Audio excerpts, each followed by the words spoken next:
কমলা দেবী তার 5 ছেলে প্রীতম, পীযূষ, অর্ঘ্য, ইন্দ্র এবং গৌরবকে নিয়ে মরুভূমিতে বাস করে। আর তার 5 ছেলে ছোটবেলা থেকেই ট্যুরিস্ট গাইডের কাজ করার খুব ইচ্ছে ছিল, সেই জন্য তারা নিজেদের একটা ট্রাভেল এজেন্সি খুলে নেয়। আর এখন তারা রাজস্থানের মরুভূমিতে কর্মরত। তারা ট্যুরিস্টদের উটের পিঠে চড়িয়ে চারিদিকে ঘুরে বেড়ায়। আর ঠিক এরকম ভাবেই 5 ভাইয়ের আলাপ হয় 5 বোন প্রিয়াঙ্কা, রিনা, টিনা, চুন্নি এবং মুন্নির সঙ্গে। তারা কলেজের ছুটিতে নিজেদের বাবা মায়ের সঙ্গে রাজস্থানের মরুভূমিতে ঘুরতে যায়। আর সেই সময় 5 বোনের 5 ভাইয়ের সঙ্গে বন্ধুত্ব গড়ে ওঠে। আর তারা ঠিক করে তারা একে অপরকে বিয়ে করবে। বিয়ের পর একদিন কমলা দেবী সকালবেলা ঘুম থেকে উঠে ট্যাঙ্কে জল তুলছে। এমন সময় প্রিয়াঙ্কা যেহেতু স্নান করতে ভালোবাসে আর মরুভূমিতে প্রচন্ড পরিমাণে গরম, তাই সে তাড়াতাড়ি করে স্নান করতে ঢুকে পড়ে। আজকে আমি তাড়াতাড়ি করে ঘুম থেকে উঠে গেছি, তাই আমি বেশি বেশি করে স্নান করে নেব। এমনিতেই মরুভূমি এলাকায় এত গরম যে আমি ঘেমে ঘেমে মরে যাচ্ছি। উফ, একটু বেশি করে গায়ে জল ঢাললে খুব শান্তি পাবো। এই বলে প্রিয়াঙ্কা হুশ হুশ করে স্নান করতে শুরু করে। কিন্তু সে বুঝতে পারে না যে মরুভূমি এলাকায় জল খুব সীমিত, আর সেই জল খুব বুঝে সুঝেই খরচ করতে হয়। আর প্রিয়াঙ্কা প্রায় ট্যাঙ্কের সব জল শেষ করে ফেলে, যার ফলে প্রিয়াঙ্কার বাকি বোনেরা যখন স্নান করতে যায় তখন তারা এক ফোঁটাও জল পায় না। কি ব্যাপার, মা নাকি সকালবেলা পাম্প চালিয়ে জল তুলেছে, তাহলে এত তাড়াতাড়ি জল শেষ হয়ে গেল কি করে? হায় রে কপাল, এবার আমি স্নান করব কিভাবে? আর এখন যদি স্নান করতে না পারি তাহলে আমি সারাদিন তো গরমে বাঁচতেই পারবো না। রিনার মতো তার বাকি বোনেরাও স্নান করতে না পেরে ভীষণ পরিমাণে সমস্যায় পড়ে, কারণ যত বেলা বাড়তে শুরু করে তাদের গরমের পরিমাণ আরো বেড়ে যায়। এমন সময় কমলা দেবী তার 5 বৌমার কাছে আসে। কি ব্যাপার, তোমাদের 5 জনকে কখন থেকে বলছি তৈরি হয়ে রান্নাঘরে চলো, কারণ তোমাদের রান্নাঘরের প্রথম নিয়ম পালন করতে হবে। আর তোমরা আমাদের এলাকার মরুভূমির স্পেশাল বাজরা আটার রুটি বানাবে। আমরা এখনো স্নান করতে পারিনি মা, কারণ ট্যাঙ্কের জল শেষ হয়ে গেছে। আর আপনি বলছেন যে এই গরমের মধ্যে রান্না করতে? আমাদের পক্ষে সম্ভব নয়, আপনি নিজে গিয়ে রান্না করে নিন। রিনার কথা শুনে কমলা দেবী ভীষণ পরিমাণে অবাক হয়, কারণ সে কিছুতেই বুঝতে পারে না যে এত তাড়াতাড়ি জল কিভাবে শেষ হয়ে যেতে পারে। আর একবার মরুভূমি এলাকায় জল শেষ হয়ে গেলে জল সংগ্রহ করা খুবই কষ্টের ব্যাপার। এই তোরা কিন্তু এবার বেশি বাড়াবাড়ি করছিস। জল শেষ হয়ে গেছে তাতে কি হয়েছে? একদিন না হয় স্নান না করেই থাকলি। চল রান্নাঘরে গিয়ে রান্না করে ফেলি, কারণ নিয়মগুলো তো পালন করতে হবে। বল দিদি, তুই এমন কথা বলছিস কেন? তুই তো নিজেই স্নান না করে থাকতে পারিস না। ও, এবার আমি বুঝতে পেরেছি। আজকে সকালবেলা তুই সবার আগে উঠেছিস, তার মানে তুই বাথরুমে গিয়ে স্নান করে সব জল শেষ করে ফেলেছিস। এখন আমি বুঝতে পারছি যে আমরা স্নানের জন্য পাগল হয়ে গেলেও তুই কেন চুপ করে দাঁড়িয়ে আছিস। এভাবেই রিনা প্রিয়াঙ্কার সত্যি ধরে ফেললে প্রিয়াঙ্কা খুবই ভয় পেয়ে যায়, আর সে তার বোনেদের সঙ্গে ঝগড়া করতে শুরু করে। কিন্তু এমন সময় কমলা দেবী সত্যি ব্যাপারটা জানতে পারলে প্রিয়াঙ্কাকে প্রচন্ড পরিমাণে বকাবকি করে। তুমি তোমার শ্বশুর বাড়ির একটা লোকেদের কথাও চিন্তা করলে না, নিজে সব জল ব্যবহার করে নিলে। এবার কি হবে বলো তো? আমরা সারাদিন আর জল পাবো না। এখান থেকে আধ ঘন্টা হেঁটে গিয়ে একটা ছোট্ট পুকুর আছে, যাও 5 বোন গিয়ে সেখান থেকে জল তুলে নিয়ে এসো। এই বলে কমলা দেবী চলে যায়। আর 5 বোন ভীষণ পরিমাণে বিপদে পড়ে। তারা 5 জন 5টা কলসি নিয়ে মরুভূমি এলাকায় জল তোলার জন্য বেরিয়ে পড়ে। আর ওই বালির মধ্যে প্রখর রৌদ্রে জল ভরার জন্য হাঁটতে থাকে। এর ফলে তাদের প্রচন্ড পরিমাণে কষ্ট হয়। আর আধ ঘন্টা পর অনেক কষ্ট করে হেঁটে যখন তারা পুকুরের সামনে গিয়ে পৌঁছায়, তারা তখন দেখে পুকুরের জল প্রায় শুকিয়ে গেছে। দিদি, তুই যদি সব জল ব্যবহার না করতিস তাহলে আজকে আমাদের এই দিন দেখতে হতো না। আমাদের খুব কষ্ট হচ্ছে রে। আর এখন পুকুর থেকে জল নেব কিভাবে? পুকুরের জল তো শুকিয়ে গেছে। এরকম করে কেন বলছিস? সব জল আবার কোথায়? ট্যাঙ্কে তো মাত্র 1 বালতি জল ছিল, আর সেই জলেই তো আমি স্নান করেছি। আর ওইটুকু জলে স্নান করে আমার মনে হচ্ছে না যে আমি সত্যিই স্নান করেছি। এই বলে 5 বোন বালির মধ্যে বসে পড়ে। আর তারা কোনো মতে পুকুর থেকে অল্প অল্প করে জল সংগ্রহ করে। আর আবার তারা আধ ঘন্টা হেঁটে কষ্ট করে শ্বশুর বাড়িতে ফিরে আসে। এমন অবস্থায় তাদের গায়ের রং রোদে একেবারে পুড়ে কালো হয়ে যায়। আর তারা আয়নার দিকে তাকিয়ে নিজেদেরকে চিনতে পারে না। ইস, এখন যদি আমরা আমাদের শহরে থাকতাম তাহলে পার্লারে গিয়ে ডিট্যানিং করিয়ে চলে আসতাম, কিন্তু এখানে কিছুই হবে না। এমনকি সামনে কোনো দোকান বা পার্লার কিছুই নেই। এখন এসব কথা বলে লাভ নেই রে। আমরা নিজেরাই তো এই মরুভূমি এলাকায় শ্বশুরবাড়ি করার জন্য ব্যস্ত হয়ে উঠেছিলাম, তাই এখন আমাদেরকেই ভুগতে হবে। ইস, আজকে সারাদিন বালির মধ্যে রোদে ঘুরে ঘুরে গায়ের কি অবস্থা হয়েছে, তার উপর জল নেই, একটু ভালো করে স্নান করতে পারছি না, গা থেকে দুর্গন্ধ বেরোচ্ছে। এভাবেই মরুভূমি এলাকার আসল কষ্ট কাকে বলে 5 বোন সেটা এখন বুঝতে পারি। দেখতে দেখতে কিছুক্ষণ কাটে, আর তাদের স্বামীরা যখন ট্যুরিস্ট গাইডের কাজ করে বাড়িতে ফিরে আসে তখন তারা তাদের স্বামীদেরকে বাজরা আটার রুটি খেতে দেয়। প্রীতম, তোমরা তো 5 জন মিলে ঘুরে ঘুরে ট্যুরিস্ট গাইডের কাজ করো, তাহলে চলো আমরা এবার কোনো বরফের দেশে চলে যাই, সেখানে গিয়ে সংসার বাঁধি, কারণ মরুভূমি এলাকায় সংসার করা যায় না। তুমি কি বলছোটা কি? তোমার কি মাথা খারাপ হয়ে গেছে? এখন মরুভূমিতে ট্যুরিস্টদের সিজন, আর প্রত্যেকদিনই তো আমরা উটের পিঠে করে ট্যুরিস্টকে বসিয়ে অনেক টাকা ইনকামও করছি। তাই এখন আমরা মরুভূমি ছেড়ে কোথায় যাব? তোমাদেরকে এখানেই সংসার করতে হবে। আর এই কথাগুলো সংসার করার আগেই তো তোমাদের ভাবা উচিত ছিল। এই বলে প্রীতম সেখান থেকে চলে যায়, আর যার ফলে প্রিয়াঙ্কা এবং তার বোনেরা খুবই দুশ্চিন্তায় পড়ে। এভাবেই কিছুদিন কাটে, আর একদিন মরুভূমিতে ভীষণ পরিমাণে গরম পড়ায় টিনা কিছুতেই শাড়ি পরে থাকতে পারে না, আর তার আজকে উটের পিঠে চাপতেও খুবই ইচ্ছা করে। আজকে আমি একটা হট প্যান্ট আর টপ পরবো, তারপর আমি উটের পিঠে চাপবো। এই শ্বশুর বাড়িতে আটকে থেকে আমার খুব মন খারাপ করছে, একটু ঘোরাফেরা করা দরকার। এই বলে টিনা শাড়ি পরিবর্তন করে একটা ছোট হাফ প্যান্ট এবং টপ পরে নেয়, আর সে তার বোনেদের সঙ্গে মরুভূমিতে ঘুরতে বেরিয়ে পড়ে। আর কিছুক্ষণের মধ্যেই তারা তাদের স্বামীদের কাছে গিয়ে পৌঁছায়, কিন্তু সেই এলাকার সবাই টিনাকে দেখে ভীষণ পরিমাণে হাসাহাসি করতে শুরু করে, কারণ মরুভূমিতে সবাই গ্রামবাসী, আর তারা কাউকে কখনো এরকম ছোট ছোট জামা কাপড় পরতে দেখেনি।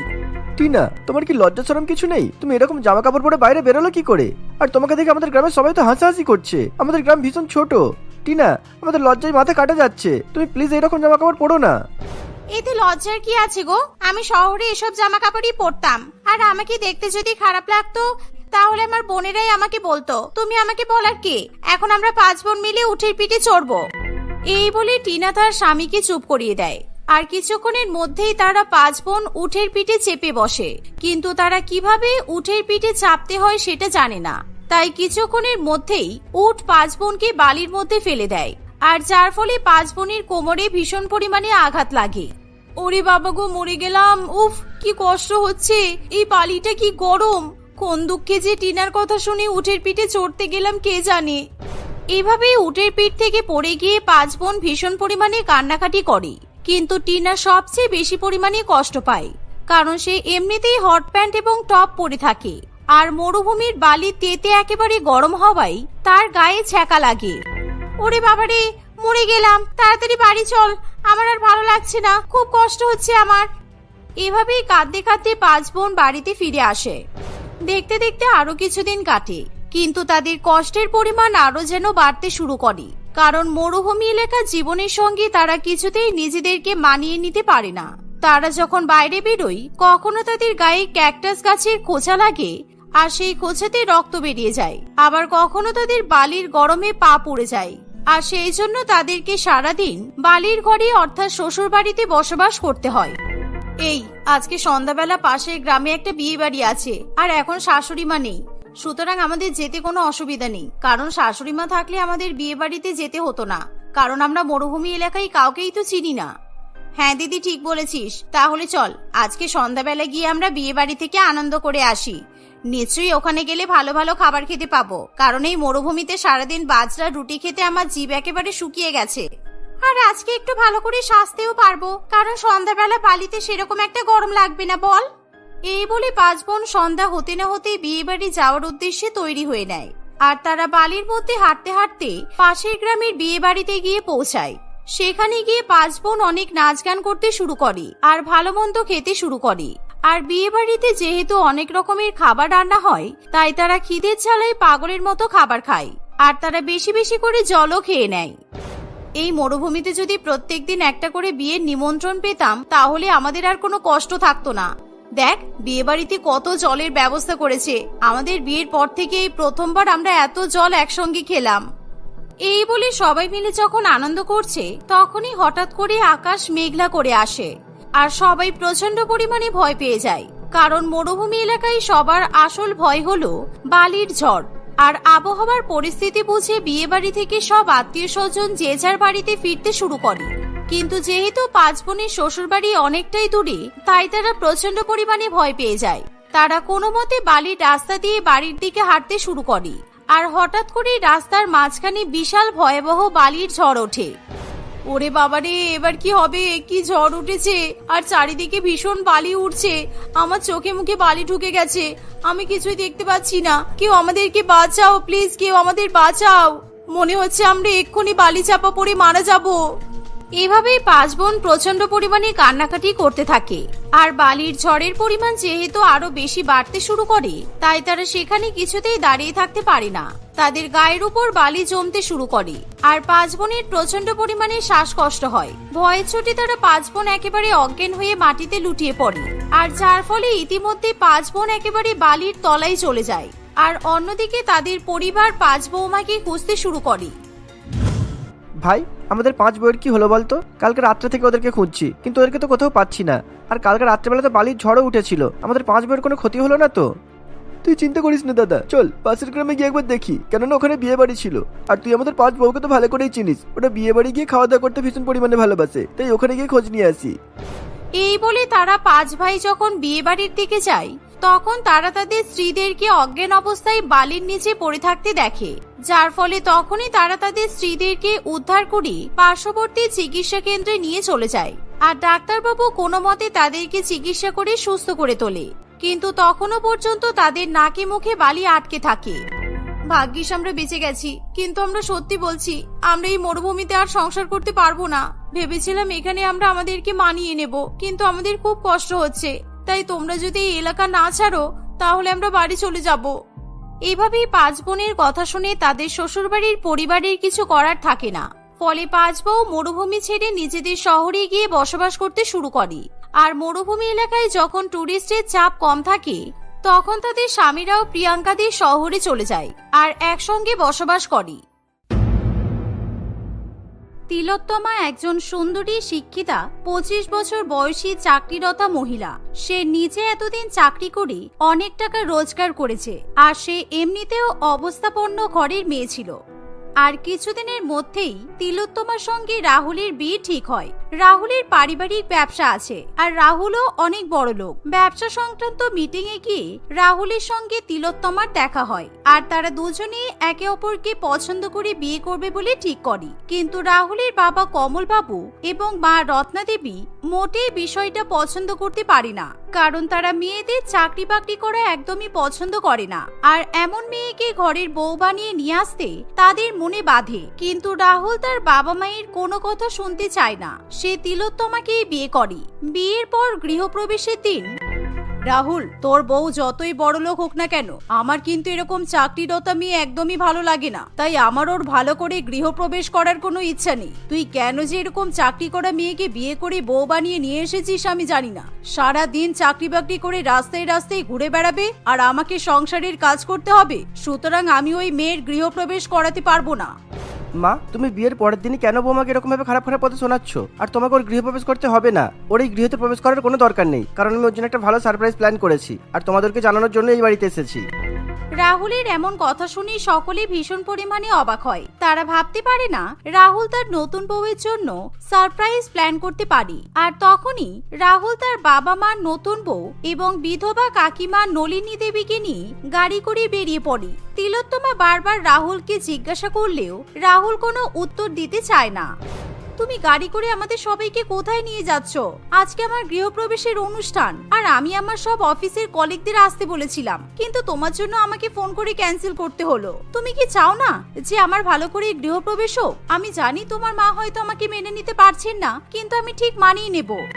তুমি একটু চুপ করে গাড়িতে বসবে? সেই তখন থেকে বকবক করেই যাচ্ছ। আমাকে একবারও বলেছি তোমার গৃহপ্রবেশের অনুষ্ঠান হবে না, কিন্তু এই গৃহে তুমি প্রবেশ করবে না, কেন না?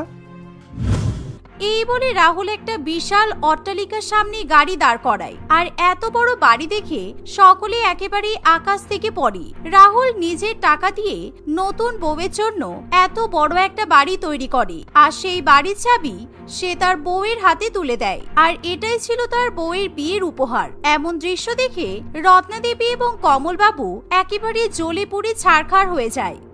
আমি তোমাকে সারপ্রাইজ দেবো বলে কিছু বলিনি। বিয়ের আগে আমি তোমার জন্য এই নতুন বাড়িটা কিনেছি, আর এই বাড়িতেই আমরা থাকবো, আর এটা হলো তোমার উপহার। তাই পুরানো বাড়িতে তোমাকে গৃহপ্রবেশ করতে হবে না। ও মাই গড রাহুল, আমি বিশ্বাস করতে পারছি না তুমি এত বড় বাড়ি আমার জন্য কিনেছো। তোমার অনেক টাকা খরচা হয়ে গেছে বলো। তুমি চিন্তা করো না, আমি চাকরি করি তো, তুমি যে ইএমআই দেবে তাতে আমিও কিছু অংশ দিয়ে দেব।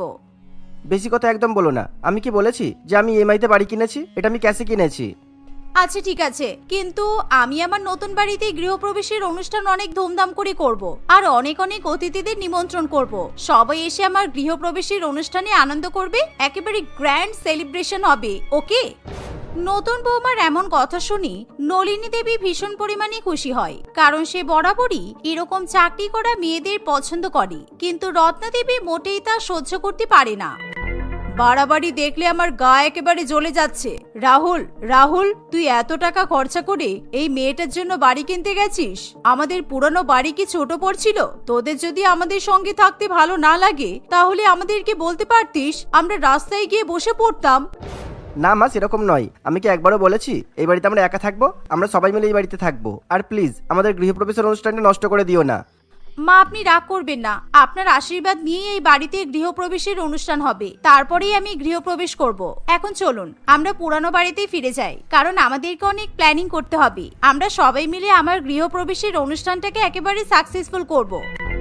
আমাদের বাড়িতে কোনোদিনও বড় করে গৃহপ্রবেশের অনুষ্ঠান পালন করা হয়নি, তাই আমি যেভাবে অনুষ্ঠান করতে বলবো সেভাবেই অনুষ্ঠান করতে হবে। আর হ্যাঁ, যতদিন আমি আর রাহুলের বাবা বেঁচে থাকবো ততদিন এই নতুন বাড়ির অধিকার আমাদের হাতেই থাকবে, তোমার হাতে নয়। অবশ্য তুমি সময় পাবেই বা কোথায়? চাকরি করবে আর ঘুরে বেড়াবে, বেশি বেশি নাটক। এই বলে রত্না দেবী তার স্বামীকে নিয়ে গাড়িতে উঠে পড়ে, আর নলিনী দেবী নতুন বৌমার মাথায় হাত বুলিয়ে দেয়। তুমি চিন্তা করো না, এই বাড়িতে তোমার যখন গৃহপ্রবেশ হবে তখন আমি নিজের হাতে তোমাকে মিষ্টি খাইয়ে ঘরে ঢোকাবো, আর আমি তোমার গৃহপ্রবেশের অনুষ্ঠান পালন করব। এই বলে সবাই আবার পুরানো বাড়িতে ফিরে যায়, আর তিলোত্তমা ভীষণ পরিমাণে উৎসাহিত হয়ে পড়ে। সে নতুন বাড়িতে গৃহপ্রবেশের অনুষ্ঠান পালন করার জন্য নানান রকমের পরিকল্পনা তৈরি করতে থাকে। গৃহপ্রবেশের অনুষ্ঠানে কাদের কাদের নিমন্ত্রণ করা হবে, খাওয়া দাওয়ার কি আয়োজন করা হবে, সবই তিলোত্তমা নিজে থেকে ঠিক করে, কারণ সে একজন স্বাধীনচেতা মেয়ে, আর এই বিষয়টা মোটেই তার শাশুড়ি মায়ের পছন্দ হয় না। মা, আমি আমার গৃহপ্রবেশের অনুষ্ঠানের জন্য গেস্টদের লিস্ট তৈরি করেছি, আর সেই লিস্টের মধ্যে আমার কাছাকাছি কয়েকজন আত্মীয় স্বজন আছে, আর আমি আমার অফিসের সব বন্ধু বান্ধবীদের ইনভাইট করব ভাবছি। তোমার যখন আগে থেকে লিস্ট বানানোই হয়ে গেছে তাহলে আমাকে বলছো কেন? আর গৃহপ্রবেশের অনুষ্ঠানে কাছের আত্মীয় স্বজন মানে আমি আমার পাড়া প্রতিবেশী সকল মহিলাকে নিমন্ত্রণ করব, আর দুঃসম্পর্কের অনেক আত্মীয়দেরও নিমন্ত্রণ করব। তাতে যদি লোক সংখ্যা বেশি হয় সেক্ষেত্রে তুমি তোমার অফিসের কলিগদের ছাঁটাই করে দাও। কিন্তু মা, আমার অফিসের কলিগরা আমার আপদে বিপদে সবসময় আমার পাশে থাকে, কিন্তু আপনার পাড়ার মহিলারা আপনার নামে আর আপনার চাকরি করা বউয়ের নামে অনেক সমালোচনা করে, তাই আমি ওদেরকে নিমন্ত্রণ করতে চাই না। এমন কথা শুনে রত্না দেবী একেবারে জ্বলে পুড়ে ওঠে, কারণ সে মোটেই বৌমার মুখে মুখে তর্ক পছন্দ করে না। তাই সে তার নতুন বৌমাকে ভীষণই বকাবকি করতে শুরু করে। তুমি ভেবো না যে তুমি বড়লোক আর তুমি চাকরি করছো বলে তুমি যা বলবে আমি তাই মেনে নেব। আমি যাদের যাদের নিমন্ত্রণ করতে বলবো তোমাকে তাদেরকেই নিমন্ত্রণ করতে হবে। নিজের টাকা খরচা করে গৃহপ্রবেশের অনুষ্ঠান পালন করছো, তাতে কি হাতির পাঁচ পা দেখেছো নাকি? এই বলে রত্না দেবী ঘরে চলে যায়, আর তিলোত্তমার ভীষণ পরিমাণে খারাপ লাগে, কারণ তার গৃহপ্রবেশের অনুষ্ঠান পালন করাতে তার শ্বশুর শাশুড়ি একটাও টাকা দিচ্ছে না, কিন্তু নতুন বৌমা নিজে টাকা দিয়ে সবকিছুর আয়োজন করছে। তবুও তার শাশুড়ি মায়ের এত বড় বড় কথা। তিলোত্তমা তার শাশুড়ি মায়ের কথা মেনে নিমন্ত্রণের লিস্টে সকলকে যোগ করে নেয়, আর তার লিস্ট অনেক বেড়ে যায়। দেখতে দেখতে এভাবেই বেশ কিছুদিন কাটে। আচ্ছা নলিনী কাকিমা, আমি আমার গৃহপ্রবেশের অনুষ্ঠানের জন্য অনেক অনেক খাবারের আইটেম করেছি। মাটন বিরিয়ানি, চিকেন চাপ, ভেটকি মাছের পাতুরি, মাটন কষা, ফিশ ফ্রাই, পান্তুয়া আর রসগোল্লা, আইসক্রিম এসব তো থাকবেই। ঠিক আছে তো সব, নাকি আরো কোনো খাবার অ্যাড করতে হবে? আর গৃহপ্রবেশের অনুষ্ঠানের খাবার বেঁচে গেলে আমি পরের দিন অফিসেও নিয়ে চলে যেতে পারবো। আরে ঠিক আছে বাবা, তুই আর এত আয়োজন করিস না। এমনিতেই তোর শাশুড়ি মা যা খিটখিট করছে, তারপর যদি এসব শোনে তাহলে আরো রেগে যাবে, বুঝেছিস? এমন সময় সেখানে রত্না দেবী চলে আসে, আর সে তার ছোট জায়ের কথা শুনি প্রচন্ড পরিমাণে রেগে যায়। ছোট বয়সে নিজের বরকে খেয়েছো, আর এখন আবার আমার নতুন বৌমার মাথাটা খেও না। কোথায় ওকে শেখাবে যে বিয়ের পর চাকরি ছেড়ে দিতে, শ্বশুর শাশুড়ির সেবা করতে, আর তুমি ওকে বেশি করে উস্কানি দিচ্ছ? তুমি ওকে বলনি কেন যে গৃহপ্রবেশের অনুষ্ঠানে কোনোদিনও আমিষ খাবার রান্না হয় না, সবসময় নিরামিষ খাবার রান্না করতে হয়? না না, আসলে দিদি, আমি ওরকম করে কিছু বলতে চাইনি। ও তো মডার্ন যুগের মেয়ে, তাই ও কেন এসব নিয়ম পালন করতে যাবে? এসব তো আমাদের যুগে ছিল। ও একটু আনন্দ করে নিজের টাকা খরচা করে গৃহপ্রবেশের অনুষ্ঠান করতে চাইছে, তাই ওকে ওর মতো করেই সবকিছু করতে দাও না। একদম চুপ। গৃহপ্রবেশের অনুষ্ঠানে পনিরের ঝোল আর ভাত ছাড়া কিচ্ছু হবে না, আর তার থেকে বেশি কিছু যদি রান্না হয় তাহলে আমি সেই অনুষ্ঠানে থাকবো না। মা, আপনার কথা শুনে আমি সব আত্মীয় স্বজনকে নিমন্ত্রণ করেছি, পাড়া প্রতিবেশীদেরও নিমন্ত্রণ করেছি, কিন্তু আমি আমার খাবারের লিস্ট ক্যান্সেল করতে পারবো না, কারণ আমি অলরেডি সবকিছু অর্ডার করে দিয়েছি আর অনেক টাকাও দিয়ে ফেলেছি। তাই আপনি প্লিজ এই ব্যাপারটা মেনে নিন। এই বলে তিলোত্তমা নিজের ঘরে চলে যায়। আর দেখতে দেখতে আরো কিছুদিন কাটে, আর তাদের নতুন অট্টালিকা সমান বাড়িতে গৃহপ্রবেশের অনুষ্ঠান শুরু হয়ে যায়। নতুন বউ খুব সুন্দর করে সেজেগুজে তৈরি হয়, আর সকল আত্মীয় স্বজন তার অফিসের কলিগরা সেখানে এসে উপস্থিত হয়। সবাই মিলে অনেক অনেক আনন্দ করে খাওয়া দাওয়া করে। আর এমন সময় নতুন বউ দরজার বাইরে দাঁড়িয়ে পড়ে, কিন্তু তার শাশুড়ি মা কিছুতেই তাকে গৃহপ্রবেশ করাতে চায় না। আর এমন সময় নলিনী দেবী নতুন বৌমার গৃহপ্রবেশের অনুষ্ঠান করার জন্য এগিয়ে যায়। আর তখনই হঠাৎ করে রাহুলের ফোনে ফোন আসে। না না, এরকম হতে পারে না। আপনি কি বলছেনটা কি? শেয়ার মার্কেট ক্র্যাশ করেছে মানে? আমি অনেক শেয়ার কিনেছি, আমার সব টাকা ডুবে যাবে স্যার। আর এমন যদি হয় আমার নতুন বাড়িও চলে যাবে। আমার বইয়ের এখনো পর্যন্ত নতুন বাড়িতে গৃহপ্রবেশও হয়নি। এই বলে রাহুল কাঁদতে কাঁদতে কান্নায় ভেঙে পড়ে, কারণ তার ব্যবসায় অনেক বড় ক্ষতি হয়ে যায় আর তার সব টাকা ডুবে যায়। এই কথা শোনার পর সকলেই খুবই অবাক হয়। আর এমন পরিস্থিতিতে রত্নাদেবী তার বৌমাকে অপমান করার সুযোগ পেয়ে যায়। কতবার করে বলেছিলাম এই মেয়েকে বিয়ে করিস না, এ একেবারে রাক্ষসী, সবকিছু খেয়ে নেবে। আর তারপরও তুই একেই বিয়ে করে নিয়ে এলি, এখন নতুন বাড়িতে নিয়ে এসেছিস। দেখ কি হলো, তোরা তো আমার কথা শুনবি না। আমি বলছি শোন, এই মেয়েকে এক্ষুনি বাড়ি থেকে বের করে দে। মা, আপনি প্লিজ চুপ করুন, আমাকে পরে ছোট করবেন। এখন আমাদেরকে যে করেই হোক সমস্যা থেকে উদ্ধার হতে হবে। আর রাহুল, তুমি চিন্তা করো না, তোমার কোনো শেয়ার নষ্ট হবে না, কারণ আমার শেয়ার মার্কেট সম্পর্কে জ্ঞান আছে। তুমি তোমার ল্যাপটপটা আমাকে দাও তো। রাহুল তিলোত্তমার কথা শুনে একেবারে অবাক হয়ে যায়, আর সে তখনই তার ল্যাপটপ তিলোত্তমাকে দিয়ে দেয়। তিলোত্তমা তখনই ল্যাপটপ খুলে বিজনেস মিটিং করে, আর অনেক শেয়ার দেখার পর শেয়ার মার্কেটের সমস্যা সমাধান করে দেয়। এর ফলে রাহুলের টাকা কড়ির একটাও ক্ষতি হয় না। কিছুক্ষণের মধ্যে রাহুলের শেয়ারের টাকা উঠতে শুরু করে, আর সেই সব শেয়ার বিক্রি করে সে অনেক অনেক টাকায় ইনকামও করতে পারে। এর ফলে রাহুল তার বউকে অনেক অনেক ধন্যবাদ জানায়।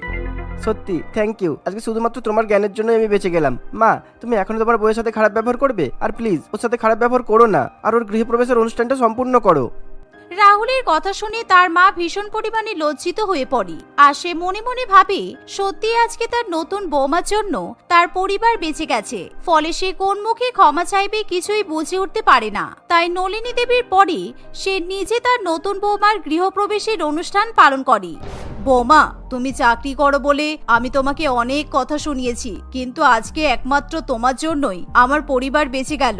তোমার মতো মেয়েকে বাড়ির বৌমা হিসেবে পেয়ে, আর আমি যদি কোনো ভুল করে থাকি তাহলে আমাকে ক্ষমা করে দিও। না না মা, আমি আপনাকে নিজের মায়ের মতো ভাবি, সুতরাং আপনাকে ক্ষমা করার কোনো প্রশ্নই ওঠে না। আমরা সবাই একসঙ্গে মিলেমিশে থাকবো, এটাই আমি চাই। তিলোত্তমার কথা শুনে সবাই খুবই খুশি হয়। তারপর থেকে তিলোত্তমার বাইরে চাকরি করা এবং তার টাকা রোজগার করার ক্ষেত্রে তার শাশুড়ি মা কিংবা শ্বশুর মশাই কোন রকম ভাবে হস্তক্ষেপ করে না। এভাবেই তিলোত্তমার গৃহপ্রবেশের অনুষ্ঠান খুবই ধুমধাম করে পালিত হয়। আর তারপর থেকে তিলোত্তমা খুবই হাসি খুশি সংসার করতে থাকে।